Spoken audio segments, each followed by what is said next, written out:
My Husker fans, what's going on this Ethan Vice? 4 hours to Lincoln. We had a lot of excitement this week, including a top five win in volleyball against Stanford.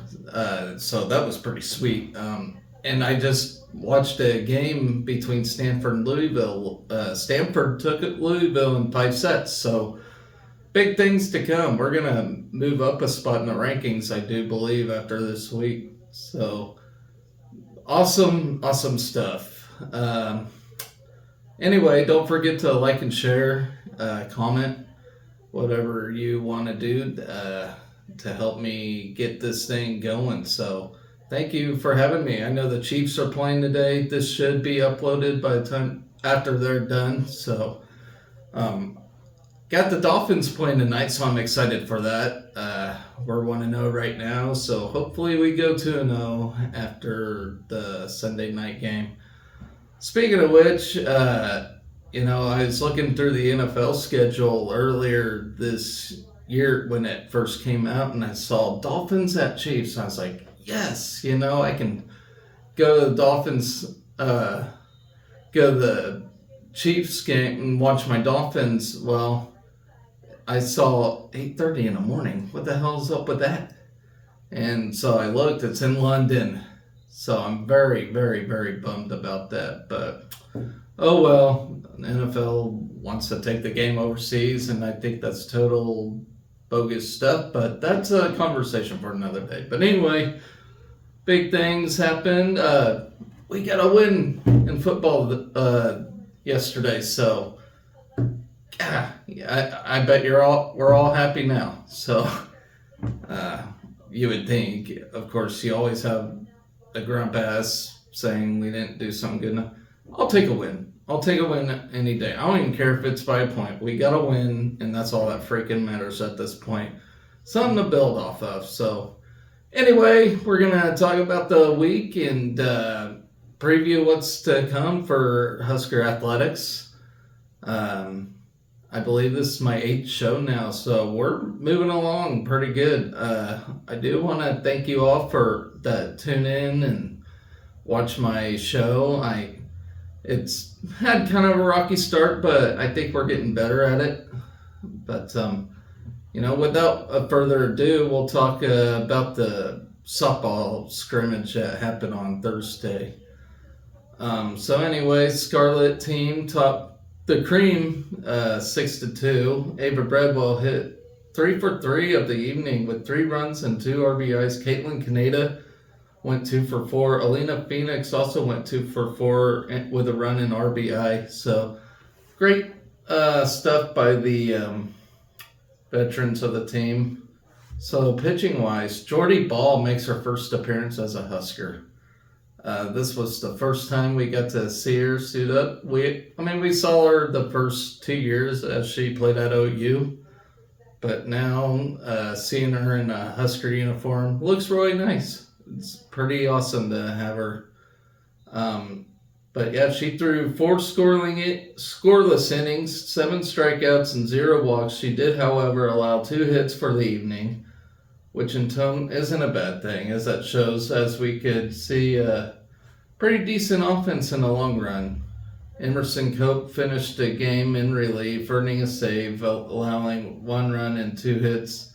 In her 2 innings pitched, for the Cream side, as they were pitching, Caitlin Olinsky allowed 3 runs in 4 innings with 1 strikeout. Sarah Harness pitched in the 7th inning. For the Cream, she allowed 1 run, striking out 2 in the 1 single inning.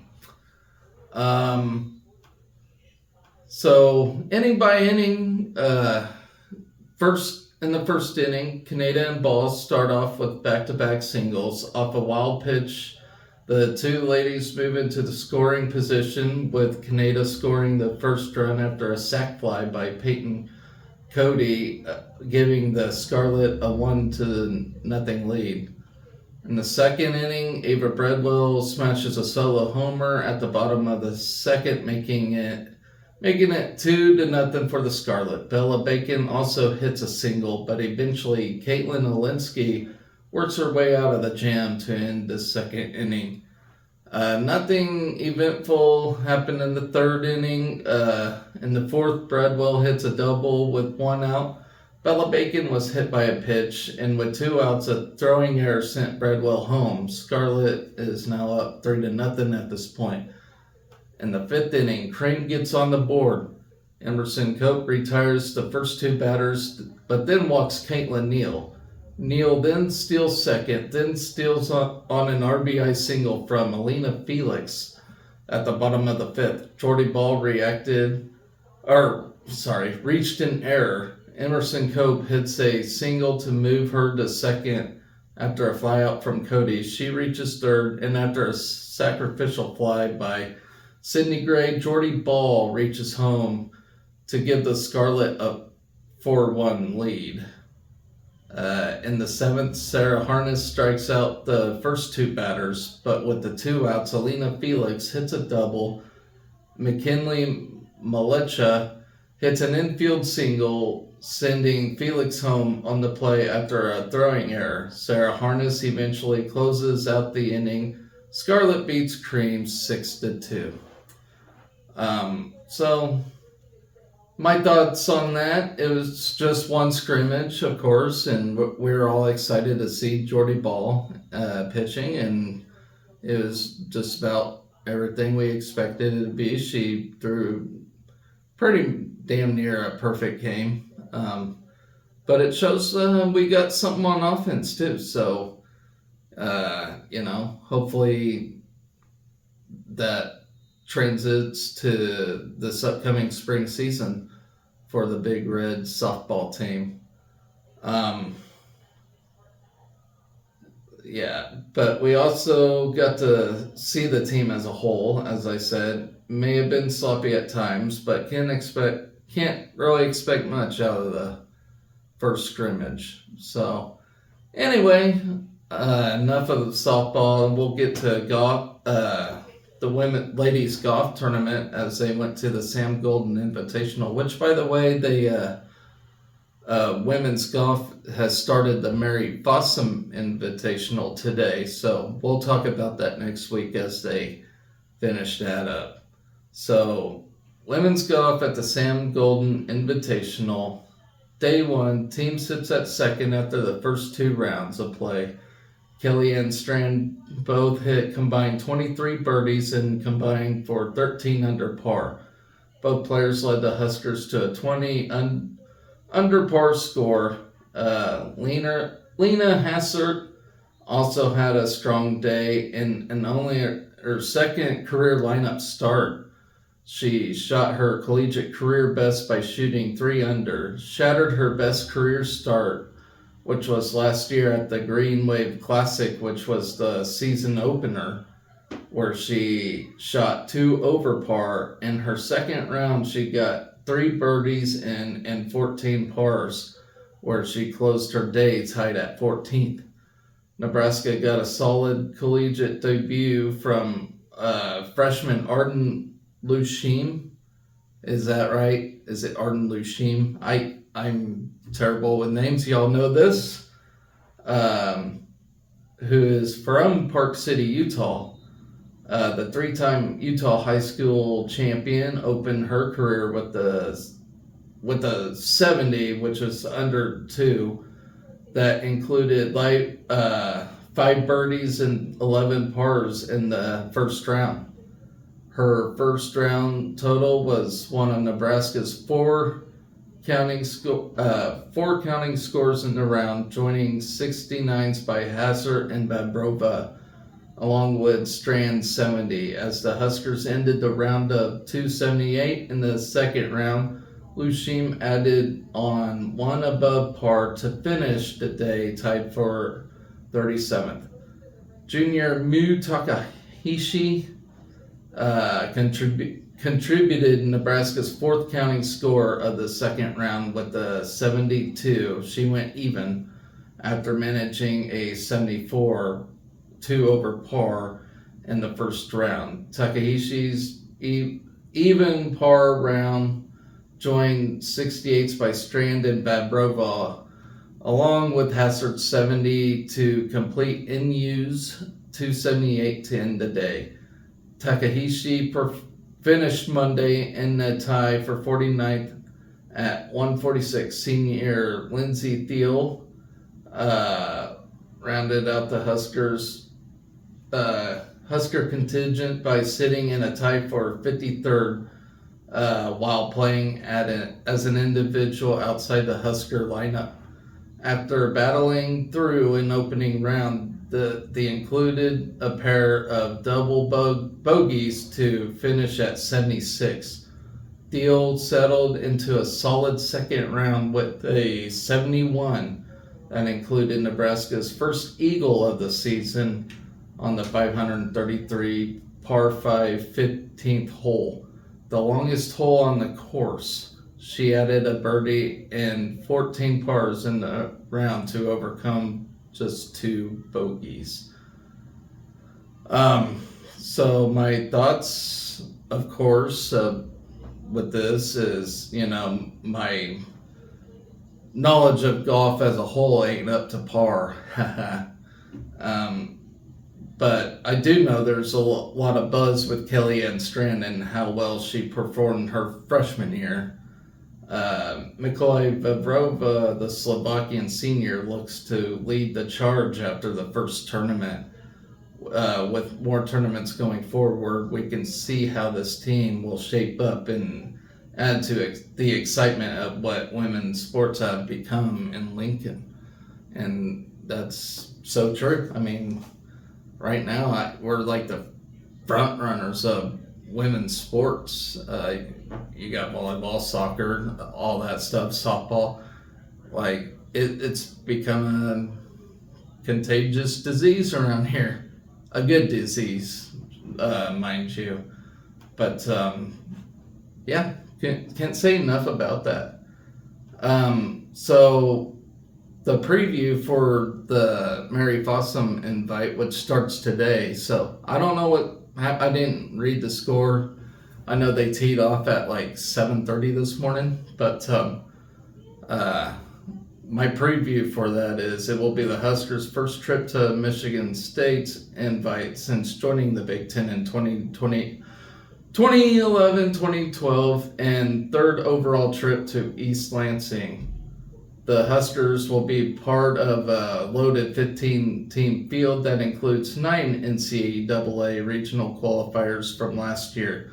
This includes Kent State, Maryland, Michigan, North Carolina, Ohio State, Purdue, Tennessee, and of course us and the hosts, Michigan State. 2 rounds will be played on Sunday while a final round on Monday.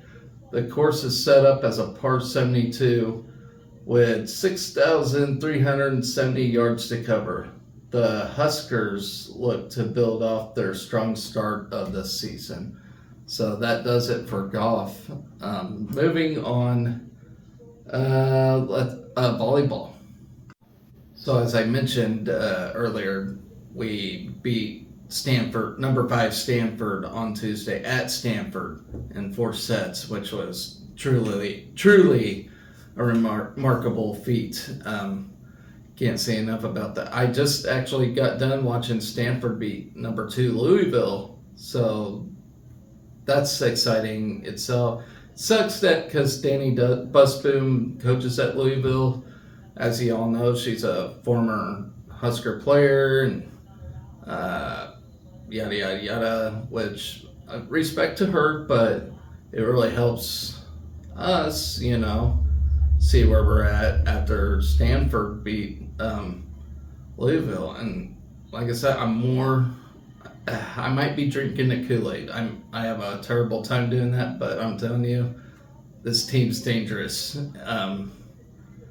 What we did to Stanford at their place, and then they just, I don't know. It makes me a believer. It makes me more of a believer right now, how dangerous these ladies are, and not even one senior on the team. So lots of exciting stuff right now. But anyway, on set 1, Stanford starts off with 2 aces in a row until it was stopped by their own service error. Harper Murray makes a nice block to make it 2-2. Stanford then gets a kill and a block until another service error disrupts their run. Nebraska responds with a service error of their own, followed with a kill. Bergen Riley gets a kill to make it 4-6. An attack error by Stanford and a block by Lindsey Krause ties it up at 6. Stanford blocks an attack to regain the lead. Another service error to tie it back up at 7. A successful array of defense by Lexi Rodriguez and middle blockers. Our middle blockers forced a Stanford net violation. Stanford again ties it up with a little sneak attack, followed by a kill to regain the lead at 9-8. But Andy Jackson, again, with one of her high leaps, gets a nice kill to tie it back up. Once again, Stanford takes the lead with a kill. After another point, after a Merritt Beeson error, Stanford had an attack error that put the game within 1, followed by a Husker service error. Then an impressive hit by Becca Alec that went wide to put Stanford up by 3. They eventually had a service error of their own. Then Becca Alec had a kill. Nebraska again commits a service error, followed by a Stanford service error. Harper Murray responds with 2 service aces in a row, both by hitting the net to drop the ball. Becca Alec gets a block, then a service error by Harper Murray, which makes it 16-15. Becca Alec again with another kill, followed by a kill by Stanford. Makes it 17-16. An impressive block by Stanford ties it up at 17. Nebraska and Stanford both commit service errors to tie it up at 18. Andy Jackson gets a kill to set up a Laney Choboy serve. Stanford gets a kill to tie it up at 19, followed by Nebraska timeout. After the timeout, Stanford got a kill, followed by a Merritt Beeson kill. Stanford gets another point, but then 2 Husker blocks forced a Stanford timeout. It's 23-21 at this point. Out of the timeout, Stanford gains a kill, then a block by Becca Alec to set up a set point number 1. Stanford responds with a kill at set point number 2. Merritt Beeson gets the kill to win Nebraska's first set point in the last 6 meetings. Their first set in the last 6 meetings. Set 2, Bergen Riley commits a service error to begin, but responded beautifully by Harper Murray with a kill. Stanford gains a kill, followed by a Becca Alec kill to tie it up at 2. Andy Jackson, Lindsey Krause, Merritt Beeson all get kills to gain a 5-0 run until timeout by Stanford. The Huskers continue with their run with a kill by Merritt Beeson. Lindsey Krause tried but had a failed tap in, but Stanford gets a service error after that. We're up 8-3. Merritt Beeson's first serve gets an ace, followed by a net violation by the Huskers. Bergen Riley gets tricky with a dunk to get a kill of her own. Then a hitting error by Stanford gave the Huskers a 11-4 advantage. Stanford gets a kill, but short-lived with another Harper Murray kill. After a lengthy volley, Stanford again gets a kill. Harper Murray again gets a kill, followed by a service error by Bergen Riley. 13-7. After Stanford serve, they commit a net violation, but respond well with a kill. 14-8. Merritt Beeson smashes one in the center, followed by back-to-back Stanford kills. Andy Jackson responds well with another beautiful kill. I certainly take notice with her swings. Stanford gets a hitting error and responds with a kill and back-to-back aces for a 3-0 run. Stopped with the Husker timeout. Stanford's run ends with a service error at a Laney Choboy serve. Harper Murray gets a kill, followed by a Stanford attack error. Stanford calls in another timeout. After that timeout, Choboy commits a service error. After that, however, Harper Murray kills Stanford's libero in the face. I don't know if you guys saw that, but she took a bullet right in the face. Like, I hope that lady's all right. She seemed to shake it off, but Harper Murray just lasered one right to her face. I can't remember that Stanford player's name, but she took one, and it didn't look like a fun time for her. Stanford had an impressive few saves on the ball, but failed to prevent a service ace, followed by a kill by Becca Alec. Another scramble, along with an impressive dig by Lexi Rodriguez, gave the Huskers a kill to set up match point number one, or set point number one. Sorry, guys. Stanford gets a kill, but commits a service ace to give the Huskers the victory in the second set. Then set 3, Stanford gets the first point. Lainey Choboy falls and somehow hurts her neck. And that was a scary time there for a minute. She hurt her neck and she was on the ground for a moment, but she stayed in the game afterwards. I think they pulled her out for a little bit too. After a great little volley ensues, the Huskers get a block. Stanford, however, gets a kill themselves and responded with a kill by Becca Alec. Harper Murray commits a service error, followed by a block by Stanford to get a 2-4 advantage. Lindsey Krause gets a kill. Stanford gets a kill, but then commits a service error, followed by a Husker service error. Then another service error by Stanford, so back to back service errors. It's 5-6 at this point. Stanford gets a kill, but responded well by a smashing blow by Andy Jackson. But then Stanford gets another kill. A valuable defensive effort by Becca Alec and Bergen Riley still wasn't enough to prevent another Stanford kill. The Cardinal commits a service error, followed by a beautiful block, and the tech effort ties it up at 9. Merritt Beeson gets a nice kill to put the Huskers in a lead at 10-9. The 4-0 Husker run is halted by a service error by Bergen Riley. Huskers gain another point, however, with a Stanford service error. Stanford ties it back up, but halted by another Husker kill. 12-11 at this point. Lexi Rodriguez hits the net on the serve. Stanford with a kill. And then an Andy Jackson kill to tie things up at 13. Stanford is awarded another point after a failed block attempt by the Huskers. Bergen Riley wins a joust with another sneaky dump, but then one serve prior, Harper Murray hits way wide to give the Cardinal a 1-point lead. After the timeout, Bergen again dumps the ball for a point, followed by a Becca Alec kill. Stanford ties it back up at 16 with a kill. Huskers awarded a point after a net violation by Stanford. Stanford makes a sneaky dump of their own to tie it up at 17, then a kill to be up 18-17. The run continues with a Stanford kill.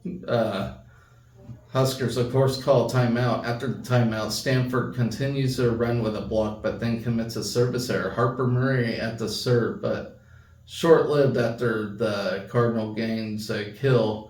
Then awarded a point after a Husker hitting error. Timeout Huskers again. Merritt Beeson gets another kill after the timeout, but Stanford responds with 2 kills.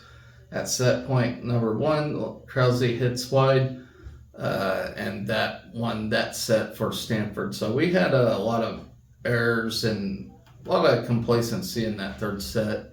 But fourth set, it looked like we came back strong. Becca Alec gets a kill to begin the set, followed by a service error by Bergen Riley, then a service error by Stanford. Stanford ties it up at 2 after a kill. Merritt Beeson gains a kill, followed by a block by an unknown Husker defender. I didn't pay attention to who that was. A lengthy volley ends with a Stanford kill, followed by a Stanford ace to tie it back up at 4. Andy Jackson once again smashes a ball to give us the 5-4 lead. A blocking error ties things back up at 5. Stanford surprisingly blocks an Andy Jackson hit. But then Lindsey Krause ties the game up at 6. Stanford hits wide to give us serve, but responds with a set tying kill at 7. Harper Murray gets her 10th kill of the night to regain the lead, followed by a Merritt Beeson kill. Kennedy Orr then gets a service error. Beeson, however, lays the ball on the court to give us a 10-8 advantage. Stanford scores off a Husker block, but once again, Merritt Beeson gets her 13th kill of the night. Stanford hits one wide. The 2-0 run ends off hitting error. Stanford then gets a kill, but Krause responds with a kill of her own. After a scramble, Stanford gets an impressive kill, but responded well by Merritt Beeson with a kill, followed by a wide hit by Stanford before a media timeout. Afterwards, Lindsay Krause's powerful swing gets stuffed. Once again, she responds to it by getting another kill. Merritt Beeson's swing also gets stuffed to make it 16-14. Harper Murray sides out with a kill. After a bit of a volley, the Huskers miscommunicated and fails to prevent a score, but right after gets a kill by Becca Alec, 18-15, a huge defensive effort by Lexi Rodriguez, and Lainey Choboy gains some excitement in the arena. Stanford gets a net violation on that volley. Stanford gets a backcourt violation. Then a feast of digs and blocks happen for another Husker point. After a Stanford timeout, they themselves get a kill. Merritt Beeson strikes one at a Stanford blocker for an error. Harper Murray, for a third time on a serve, hits the net for an ace. I think she's been practicing those. 23-17 at this point, Stanford gets a kill, but then Becca Alec achieves a block to make it match point number 1. Stanford forces a third match point until after a Husker timeout. Merritt Beeson hits one wide, fourth match point 1 after Andy Jackson performs a beautiful kill, and we finally defeat Stanford. So, like I said, beautiful effort by these ladies. I expected it come in here and get a loss, with this young team, but they're not playing like they're young. And so I'm really shocked, at how well we're playing. That third set, I thought, okay, this is where we'll fall apart, but we didn't, and that's the thing. This team doesn't fall apart. They are mentally tough. The psyche in this team is strong. Like, they knew they had a terrible third set, and they responded beautifully in the fourth to win it. And it's like, how? Just a incredible team to watch. We get them for next year, so that's what's scary about this team.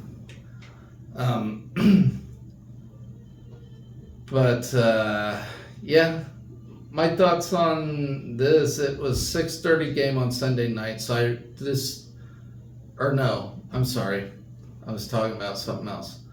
At this point, it's hard not to expect this team to reach some crazy heights this season. With one more tough non-conference game coming up against Kentucky, the Huskers are looking to go unbeaten and approach Big Ten play with a vengeance. And like I said, scariest part of this team, you got the 5 freshmen, 4 of whom are probably the most exciting players to watch. I'm not taking anything away from Caroline Jared-Vicious because she's a possible redshirt. But Harper Murray, Bergen Riley, and Andy Jackson's incredible swings and blocking abilities. Lainey Choboy's incredible serve and backcourt play. Then you got the 4 sophomores with middle blocker Becca Alec, who is having a terrific season with 32 kills tallied up already. And 35 blocks of her own. Maisie Bosingers, who's contributed nicely as a server. She hasn't seen as much time, but she's a really good server, and I like watching her. Hayden Kubik, only playing 2 sets all year, looks just as good as her sister did.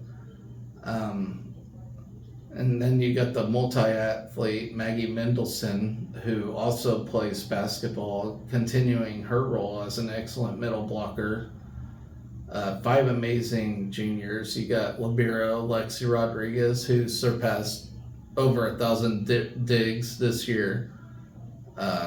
Incredible athleticism and vision, like court vision. it's off the charts. I do feel awful, but for Kennedy Orr. She contributed her freshman and sophomore years as a setter, but appears she lost her spot to Bergen Riley, who's just doing a phenomenal job. But I will say Kennedy Orr will always be a great key player for the success for this team. Even though she's only seen 7 sets this season, but it looks like she's being utilized a little more too. Then you got Merritt Beeson, the transfer from Florida. She's known as the team's mom and just an incredible outside hitter. She's got 82 kills for the season.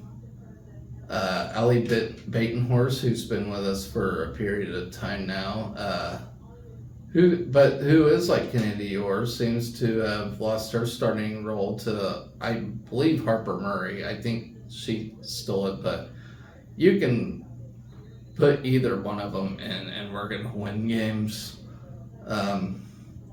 But yeah, she was a amazing outside hitter freshman and sophomore seasons, and continues to be. But she's only seen 8 sets this season as well. So super exciting to watch while she's in rotation. Then you got Lindsay Krause, the other outside hitter, who is just terrific. Of course you have Merritt Beeson and Harper Murray doing their thing, but I think Lindsay Krause is doing just as good of a job as they are. But the stats of this game. Let's see, who was our kill leader? Merritt Beeson got 15 for the night. Bergen Riley with her 37 assists. Harper Murray got the 3 aces tonight, so she leads in that. Lexi Rodriguez, of course, won the reception battle. Also got the 12 digs as well. Becca Alec, she got 8 blocks for the night. She continues to lead the charge at that. It's kind of hard to tell who my player of the night was on that. It'd be between Becca, Lexi, or Harper at this point. They're just all doing a phenomenal job. But yeah, I can't be any more prouder of this team, how well they're playing at such a high level. They're playing like they're all senior veteran U.S. Olympic team right now. They're just that good. They're really good, and I'm going to continue to talk them up because I just don't see this team losing at all. I mean, we do got Kentucky tonight, as I mentioned. That's going to be they're going to be testy, but if we play like we have been, I don't think we'll have any problem with Kentucky. Really, my main concern is freaking Wisconsin this year. For some reason, that team has our number, and I'm just ready to beat them. And maybe Florida will beat them today. I don't know. They're playing right now as we speak. So we'll see. Last I saw, Florida was up 1-0. So hopefully that'll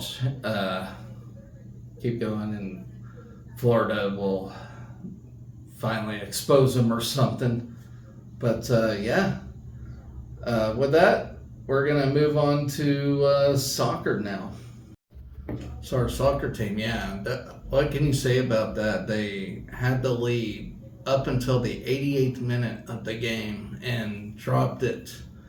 Or didn't drop it, but Wisconsin ended up tying it, and that's how the game ended, was in a draw. So we are now 6-1 and 2 of the season, and that was the first conference game up to begin this season. So that it was pretty heartbreaking to see that, especially after last week when we ended up dropping the game to St. Louis at the end with 4 minutes left in that one. So that was a tough draw.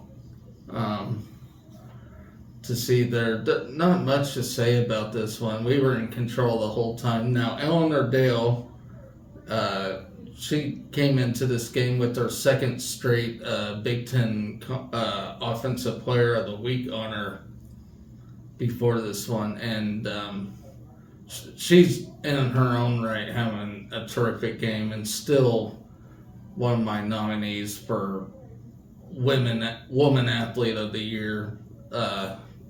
Just a tremendous job she's doing. And if I remember right, she's still leading the nation in goals. I'll have to look back later and make sure she still does, but I know in this game she did, definitely.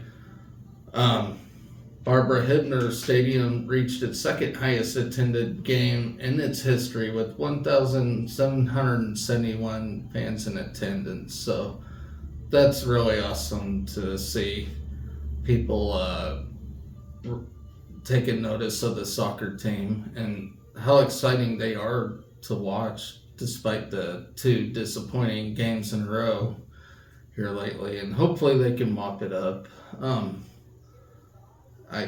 I'm actually pretty sad for these girls that they dropped it like that, but I guess a tie is better than a loss, but yeah, they had that 1-0 lead the whole game and just could not hold on.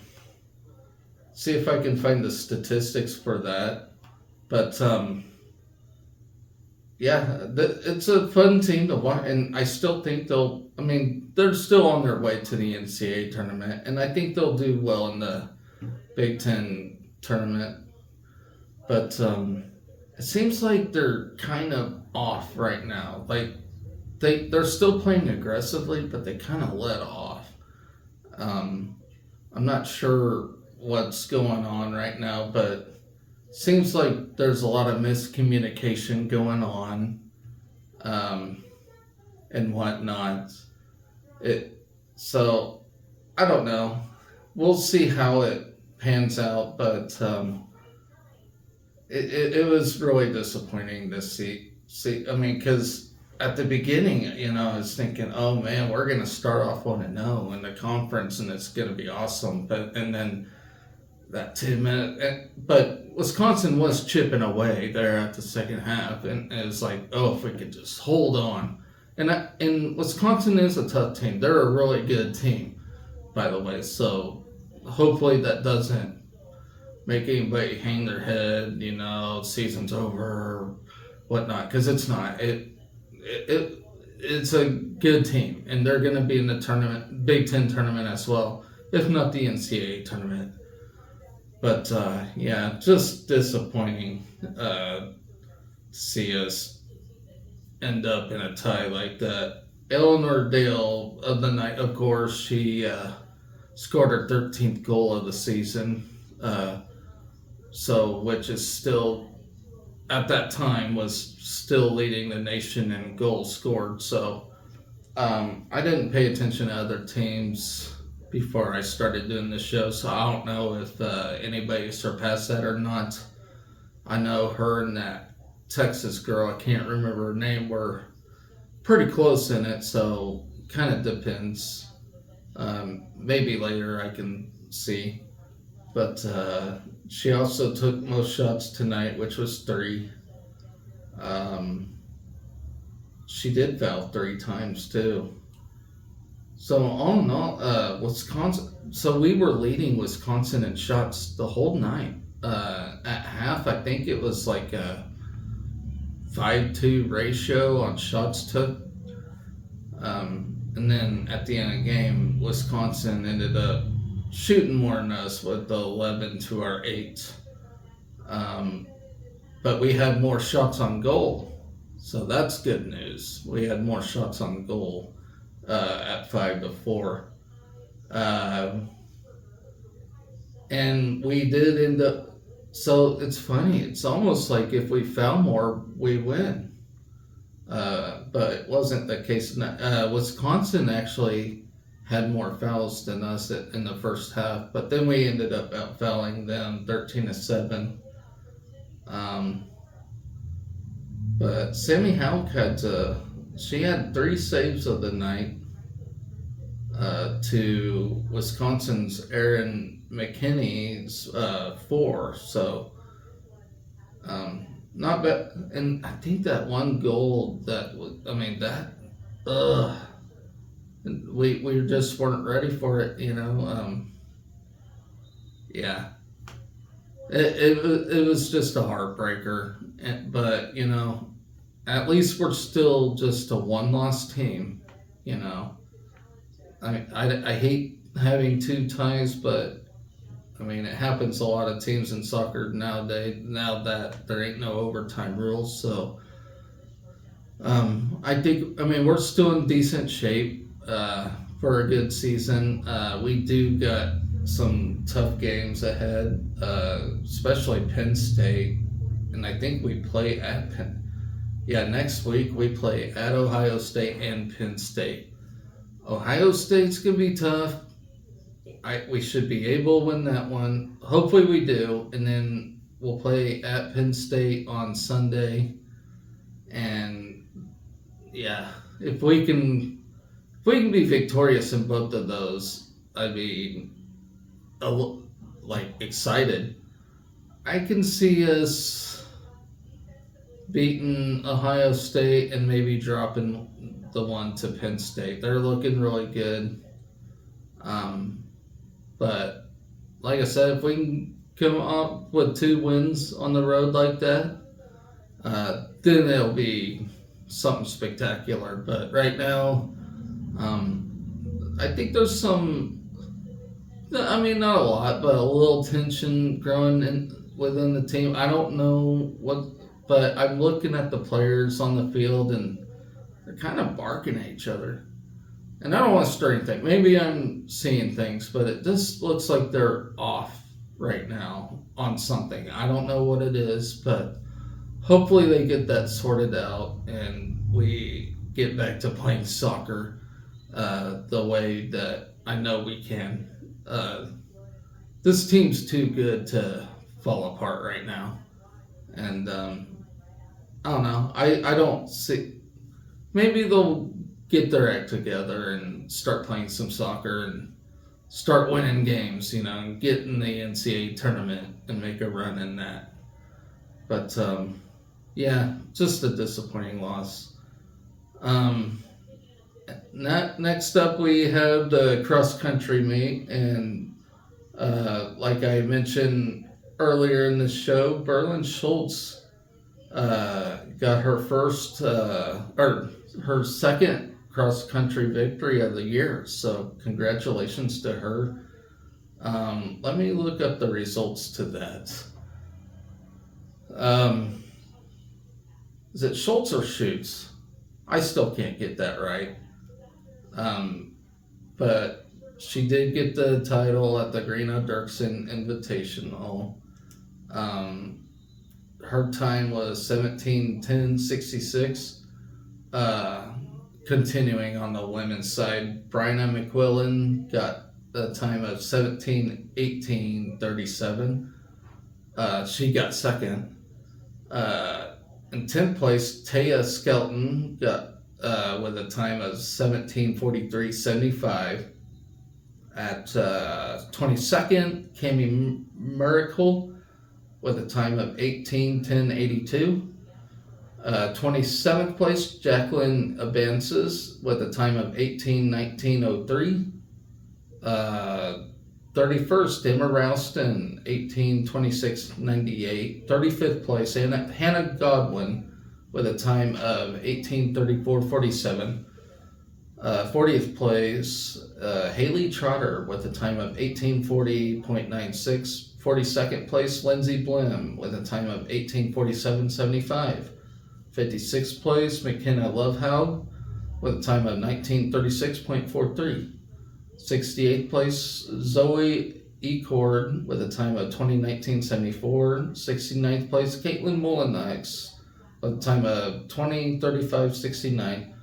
And 73rd place, Lauren Blim, with a time of 20:58:27. And the ladies took second in this, which is surprising because we had 3 top teners. So did we need another one to get first? That's pretty crazy.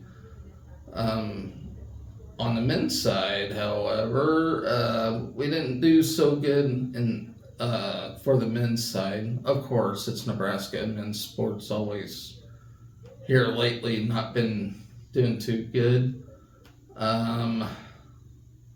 Let's see, men got 5th place in that. Let's see, who was our top finisher in that? Trevor Acton got 19th place. He was our top finisher in that event with the time of 25:19:63. And this is an 8K. The women run a 5K, so that's why the men will have a longer time than the women. 24th place, Eric Carruthers with a time of 25:26:49. 25th place, Jerry Jorgensen with a time of 25:29:09. Colby Erdkemp places 28th with a time of 25:42:26. Joe Volkmer at 33rd with a time of 25:58:56. Sam Kirchner, 38th place, time of 26:5.34. Cal Piscar at 42nd, time of 26:14:22. Nolan Miller, 46th place, he clocked in at 26:59:46. And 49th place, Grant Wasserman with a time of 27:14:83. So that's the men's side there. So that's that for cross country. Looks like the women are doing pretty good, especially Berlin Shoots. So hopefully they keep that up. Now, save the best for last, our victory against Northern Illinois in football. So we dominated Northern Illinois at home. Finally got a win under the Matt Rhule era, and it couldn't feel any sweeter. It was just defense just played lights out. Heinrich Harburg got his start, and I believe he should be the starter going forward. May not be as athletic as Jeff Sims, but he pretty close in that. But he does one thing very well that we all seen, and that's handling football. He had one fumble, but I don't fault that of his at all. The lineman clearly couldn't. I'll put it this way: first half, linemen sucked. Just could not contain a block at all. 59 lost the whole time. But in the end, that I could see them getting better. And Harburg, being a Kearney kid, you can tell he wants to be out there and he wants to win. And that if that's what it takes, I don't know what goes on in practice. I do not. But the thing is, whether Harburg's a crappy practice player or not, how many of them snaps would have Jeff Sims have fumbled last night, and we would have probably been in a shootout with Rocky Lombardi of all people? And nothing against Rocky Lombardi, but he's a 7th-year player, and he's not in the NFL, never going to be in the NFL. And, he ain't that great. Can you imagine having to be in a shootout against Rocky Lombardi? I think but we can't win it because we keep losing the ball. That's how much confidence I have in Jeff Sims, which is none. And I'm sorry to say that about the kid, but I have zero confidence. I think we all do. But Heinrich Harburg went out there, like I said, Kearney kid. He wants to be out there. He wants to play for the Huskers, and he did his job and he did it well. And what more can you say? He knows how to handle the football. So I don't know. If I was a coach, I think it'd be a no-brainer. Like I said, Matt Rhule runs his things his own way, and I respect that. But if it's me, I'd be going with Harper all the way, no questions asked. I mean, at this point, and even against Colorado when Jeff Sims fumbled for like third time, it's like, when are we gonna make a change? You fumble that much in a game, you would think he'd get taken out. Anthony Grant sat out a whole game because he fumbled the ball, and he didn't even do it near as much as Jeff Sims. So I don't know. I don't know the way of thinking on coaches sometime. I don't get paid as a coach, so apparently, obviously, these guys know better than us, right? But anyway, Harburg played a terrific game. He ended up passing for, where is it? He ended up passing for 158 yards, 0 interceptions, 2 touchdowns.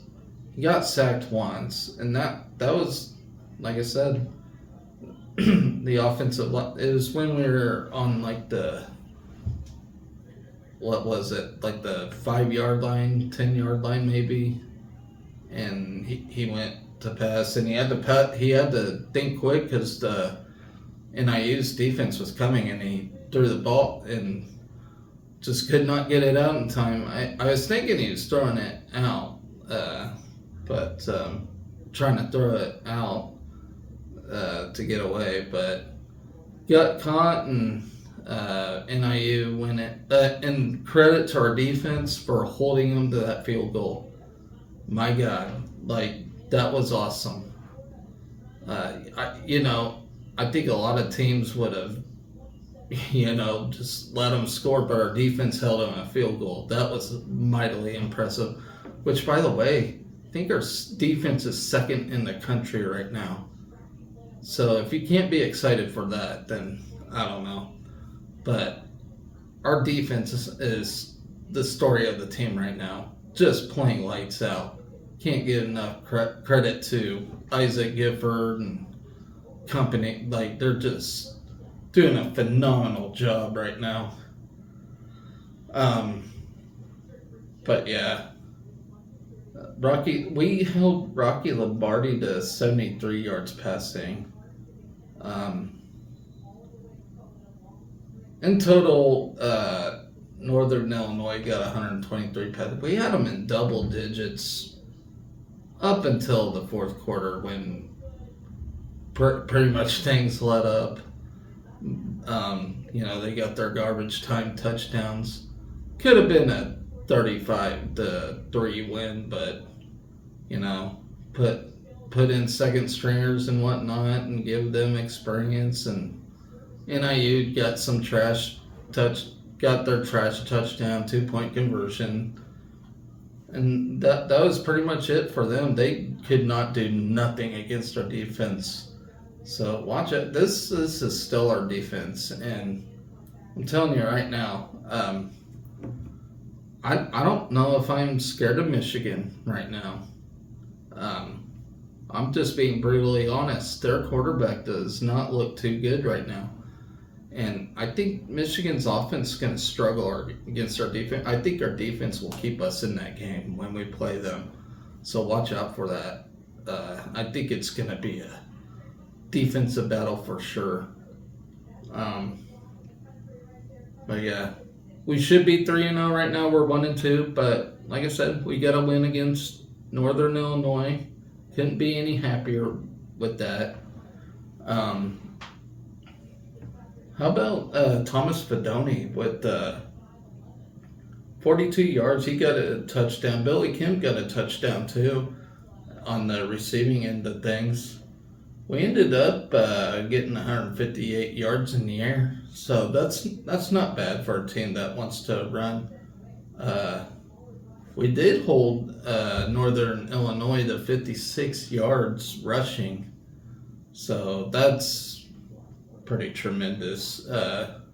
244 yards of rushing for us, and there was that time when we had that string of runs, and it was like third and three, So obviously you just hand it to Grant and let him do his thing. But no, we decided to pass. I don't get that play call at all. Sometimes I question Satterfield's decisions. Well, not sometimes, a lot of the times. But who knows? Maybe he'll get better as time goes on with his coaching decisions, but who does that? We're dominating on the ground. It's third and three, and you throw a pass. Come on, man. I can't get too mad because like I said, we got the win. So, but hell, what's our defensive coordinator's name? I'm so bad with names. Tony White. He's doing a tremendous job with that defense. I don't question him at all. We let some slip, but every defense does. I can't really bitch about our defense too much. But our offense, we look better in this game. And like I said, I know it's Northern Illinois. I know it's a group of 5. But this team did beat Boston College, which in turn, Boston College was pretty close against Florida State. And Florida State's a pretty damn good team, too. So, let's say, and then, I know Northern Illinois lost to the Salukis of Southern Illinois, but let's look at it this way. They're one of the top dogs in the FCS right now, okay? And, say what you want, but sometimes the top-ranked FCS schools, they can go toe-to-toe with some dogs in the FBS. So, I don't consider this a weak win at all. Like, it's a win. Enjoy it. That's why I hate going through comments and shit while that game's going on. There's so much negativity going on, Do one thing wrong and you got thousands of people just slamming you. But,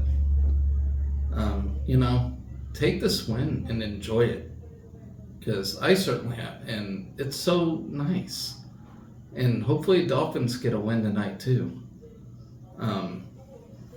But yeah, overall we had a great game. And we get Louisiana Tech next week, so we have a good chance of going 2-2. Getting a 500, and then looking forward to Michigan the following week, which I think this could be a trap game for Michigan.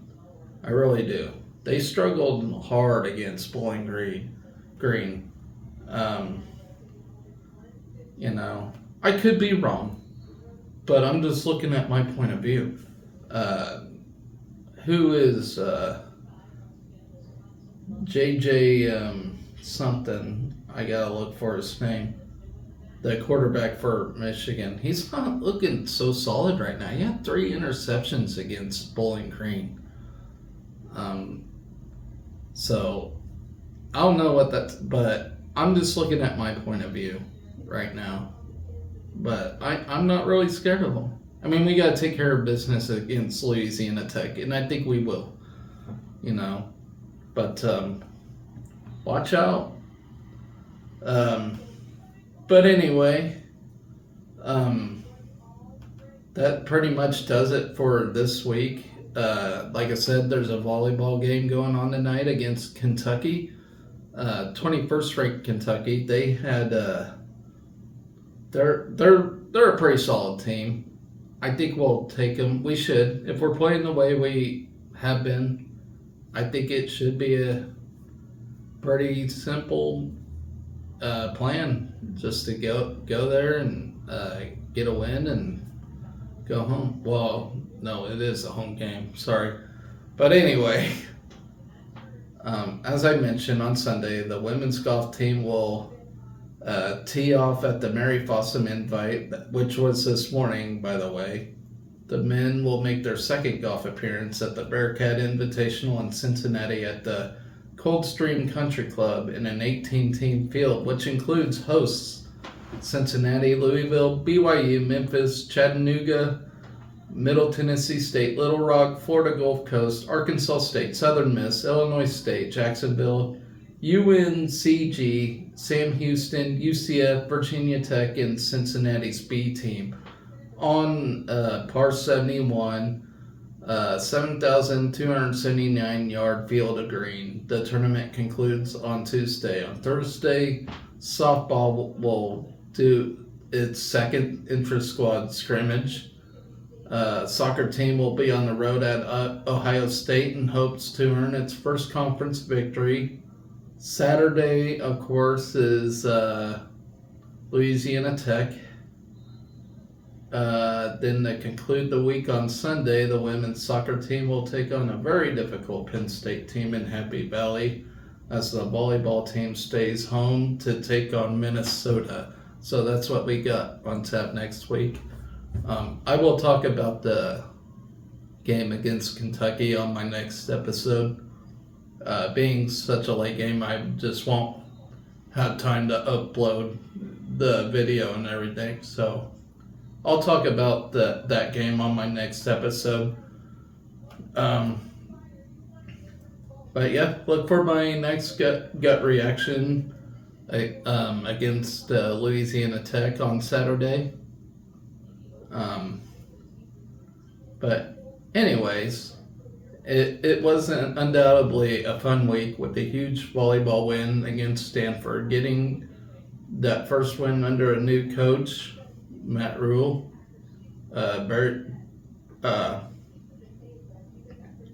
Berlin Schultz making her mark as a freshman in the cross-country world.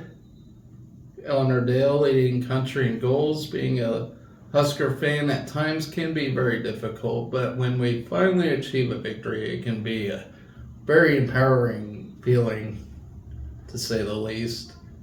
The entire history of athletics is pretty complex itself, but we do know that there's been a lot of winning over the years in a lot of sports, and I do feel like we're going to raise the bar very soon with the new facilities being built and the leadership alone at the school. So a lot of exciting things happening, guys. So hope we all stay positive and enjoy being a Husker fan. You know, at times it ain't easy, but man, I just can't ever leave this team.